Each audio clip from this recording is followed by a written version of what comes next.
G'day, Samuel here. How you doing? Hope you're all doing well. Okay, let's talk about something a bit controversial. Islam.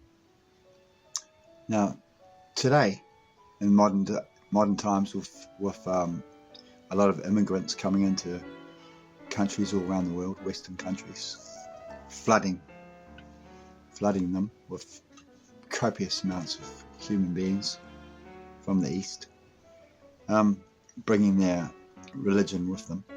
There are some fundamental issues with this. So let's talk about Islam and why it may be a possible problem. In today's climate, it's not a good idea to be ignorant about this matter. So it's like you can't talk about it. It's politically incorrect to talk about Islam, right? No one wants to discuss it. No one wants to admit the issues. For some reason, they seem to get preferential treatment and also overseeing the issues. So that's the first thing. And I think as a Christian, or just a Christian-based society, which is what we are, we've got to first remember that Islam came after Christianity. So in essence, it's more of a response to Christianity. Okay? There's a lot of ignorance about what Islam's all about. Many people don't know that Muhammad was a slave trader and created a big empire in Africa, and that ignorance is one of Islam's greatest weapons. Keep that in mind. Muslims are taught from the day they're born the worst possible sin they can commit is shirk, the sin of associating a partner with Allah. And that includes calling Jesus Lord. So in Islam, the worst possible sin, the one-way ticket to hell, is calling Jesus Lord. In Islam, the penalty for apostasy is death. Death. Luckily, that doesn't get enforced so much in the West, but in the East, at the very least, if someone in Islam leaves Islam, becomes a Christian or an atheist or a Hindu or whatever, at the very least, they might not get killed, but they could possibly. But at the very least, they will lose their entire family, their entire social structure. They will be outcast. Apostasy is not tolerated by Muhammad. So that being said, if a Muslim does indeed convert to Christianity and becomes a Christian and follows Jesus, well, he's risking his life. His life is on the line. And so they make a very good Christian, somebody who's prepared to do that. So it's just something to keep in mind. So here we go. Here are the basics of Islam. So first of all, the definition of Islam is submission to Allah. So to be a Muslim and to submit to Islam, you have to obey what Muhammad says, and you have to obey what is said in the Qur'an. And a Muslim is a person who submits to Allah. And if it's a woman, it's Muslimah. And Allah is the Muslim God. And of course, Muhammad. And Muhammad is the prophet of Islam. Muhammad was born in 540 AD, and he didn't start receiving messages from Allah until 16 or so. He was at age 40, age 40. So it didn't start until then. Before that, he was just a normal caravan trader. For about 20 years or so, Muhammad receives revelations from Allah and transcribes them, and up to around the year 630 AD. And the Qur'an is, they say, it's sort of like the Islamic version of the Bible, but it's not really, because it's more like the recitation of Allah. So it's supposed to be the actual words from Allah. That's the Qur'an. Although Muhammad is just the messenger, and the Qur'an says that he just transcribes the messages as they are, and he doesn't put his input into it. It also says that everyone must obey Muhammad nevertheless. So what is said in the Quran and also what Muhammad says is what you gotta do. And that is Islam. And it's Arabian. It comes from Arabia. So Muhammad is the pattern of conduct for Muslims. He's the example. So if the Quran is like difficult to understand or has different interpretations, a Muslim has to go outside of the Quran and see what Muhammad did in those situations and follow what Muhammad did.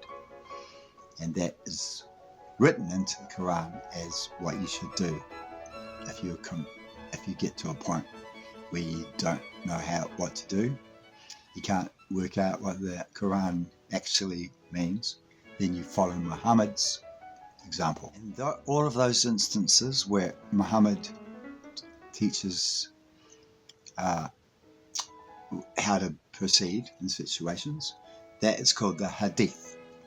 And there's lots and lots of collections of the Hadith. So that is the basic description of Islam. And now, what does it say about God? For the first 12 years, Muhammad was preaching in Mecca, and he was preaching that the Jews will confirm him as prophet because he is mentioned in their Torah, and they will confirm it when the time comes. However, that's not what happened. Eventually, he arrived in Medina, where there was 3 Jewish tribes, and they almost laughed him out of the city when he proclaimed to be the prophet. So it didn't work out so well. This is very problematic because being rejected, Muhammad didn't take that well. So this is how he hated Jews so much, because he thought they were evil liars, because he thought he was mentioned in the Torah and he's clearly the prophet, the Arabian prophet that was to come, mentioned in the Torah, named Muhammad, and he was that. And when he was rejected, he didn't take it well.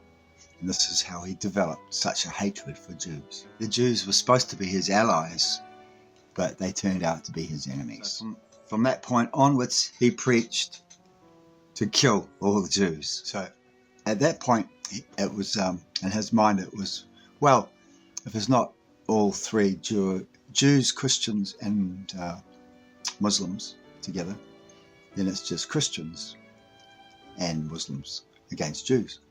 But when he encountered some Christians, they also rejected him. So then it became, well, Muslims versus everybody else. So the first difference between Christianity and Islam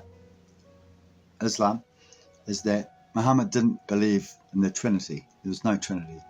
As far as he was concerned, the Trinity was Jesus, Mary, and Allah. And so Allah didn't know what the Trinity was. Or if he did know, he was lying about it, because it's not fucking Jesus, Mary, and Allah. That's not the Trinity. So that's the first discriminatory difference between Islam and Christianity. Now, because he was preaching that Islam was based on Christianity. But as time went on, you'll see he says Allah is not a father to anyone. Well, we all know that God is known as the Father. So this and the third discriminancy is Allah has no mercy, no forgiveness for unbelievers. He hates them. He has no love for unbelievers. And that's completely opposite of the Christian God. So, in fact, the Quran goes on to a lot about all the different types of people that Allah does not like. He seems to dislike a lot of people and dislove a lot of people, a lot of different types of people. He's big on not loving people that aren't Islam followers. And the highest relationship you can have with Allah is slave to master relationship. So, in Muhammad's eyes, everybody's a slave to Allah. And if you're not, then you don't deserve any love at all. And of course, all of this has moral implications, right? So what is Jesus according to Islam? Well, he is born of a virgin, just like in the Bible. He performed many miracles, like raising the dead, all of the things in the Bible. That Islam still believes that as well. And it also says it also says Jesus is the Messiah. But if you ask a Muslim what that means, they have no clue. The Messiah doesn't have the same meaning, but it says that. And it also says Jesus is the Word of Allah and also the Spirit of Allah. So not whatever that he thought that means, that's what is written, and that's what he says. So Jesus' word is Allah, which is full of contradictions, as it says in the Qur'an that Satan touches every child born into the world except Jesus. So there's a lot of Christian understandings about Jesus from the get-go in the Qur'an. And so even though Muhammad says all these things about Jesus, it seems that he's very special. But why is he very special? It's because if they don't believe he's God, which Christians do, then why do they say all that about him? So according to Islam, Jesus did not die on the cross. He didn't resurrect from the dead. And he's not divine. But he's all those other things. So you can see where some problems start. Christianity, of course, preaches about false prophets to come.